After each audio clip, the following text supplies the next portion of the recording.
Hello and welcome to another drawing session in my book Abstract Backgrounds. Today I'm going to be working over this yellow spiral page. I'm starting off as usual with a broken line border to stitch together the white margin and the painted area. I'm using my Rotring Tiki 0.4 pen for this and for the rest of the design as well.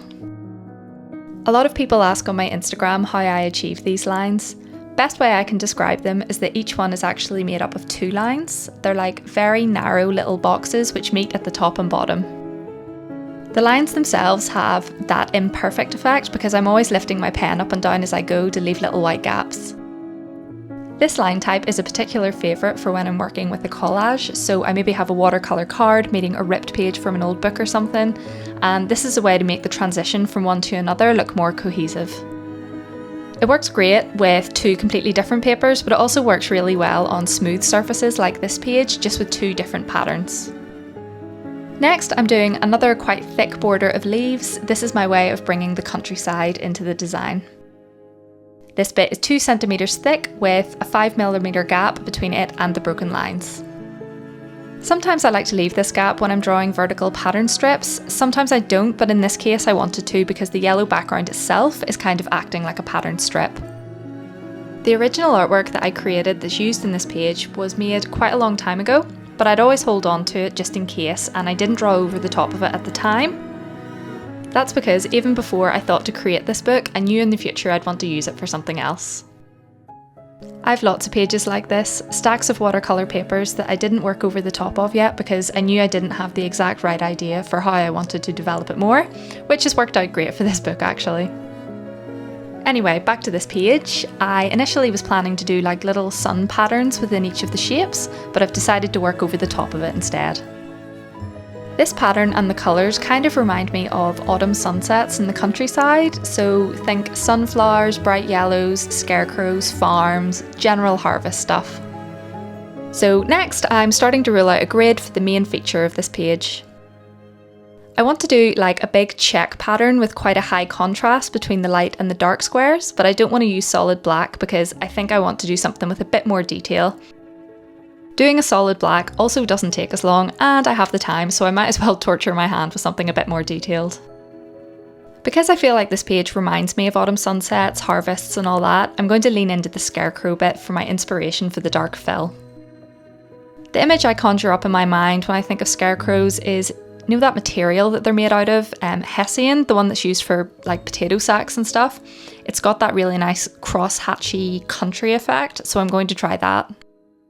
I've never, I think, used this pattern in this way before. I used to use it a bit in uni, but as like a shading device, so it wouldn't be one solid crosshatch, it would go from light to dark, but I haven't done that in such a long time. I'm going to use solid lines very close together as I can get without them touching, and do that in one direction and then turn the page around and do the same in the opposite direction. I think it's looking great. It's very hard on the eyes, I'm not going to lie, my eyes keep trying to unfocus or something when I'm drawing.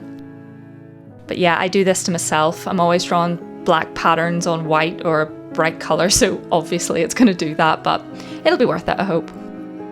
The pen I'm using is great, the Rotring Tiki pens. I use them a lot and they do dry pretty quickly, but not quick enough for me to risk smudging everything here and there, so you will see me using a scrap of paper over the bits I suspect are still a bit wet, just to ensure that my hand doesn't wreck at all.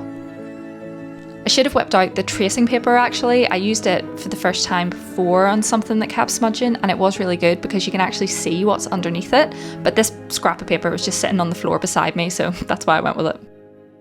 So I'm just going to keep doing this for all of the dark tiles and pray for my eyes, please and thank you. I really should do more with crosshatch again. It's weird how there's just some things that you used to draw all the time and then one day just stopped without noticing for some reason. I recently went through some of my old sketchbooks and, not gonna lie, it kind of humbled me. Back in 2015 I was drawing with a lot more detail in black and white, like really complicated designs. Though I think I must have moved away from that because I was starting to explore other things. I was starting to think about using colour more, working on bigger scales, creating books, and working with collage. So yeah, I've just decided to move on to other things, I guess.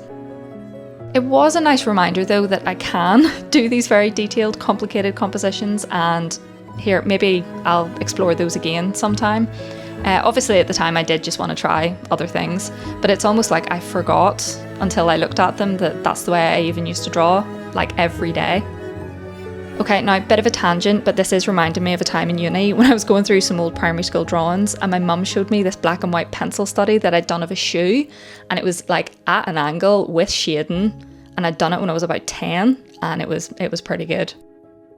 Honestly, I don't know that girl. I'm pretty sure I couldn't do that now. I don't know what was going on when I was a child, but I must just be getting steadily worse because it was actually quite good. Though, yeah, figurative art was never really my thing, to be honest. I did do a bit of it in secondary school, but literally all I wanted to do was draw patterns, make books, look into the more graphic design side of things. But yeah, getting back into figurative art, I would love to do, still life. I would love to learn how to draw characters, perspective, buildings. There's so many things I still want to get back into. Anyway, on to the next border design. It's going to be 1 centimetre from the edges of the checkbox in the middle, and I'm going to be doing little rectangles with a diamond shape left blank in the middle. I chose this because it kind of looks like little flowers in an admittedly incredibly abstract way, but I think it complements the other fill patterns that I've used on this page. At first I decided to do the corner squares in the same shape, but once I'd done it I realised that they were almost too similar in width to the other rectangles, so they just looked kind of wrong. So I'm going to fill them in with just black and extend them 1 rectangle at each side. Last bit, I'm going to do another broken line pattern at the outer edge of the page to tie in with the other side and also to create the same blank distance that there is between the leaf strip and the central box.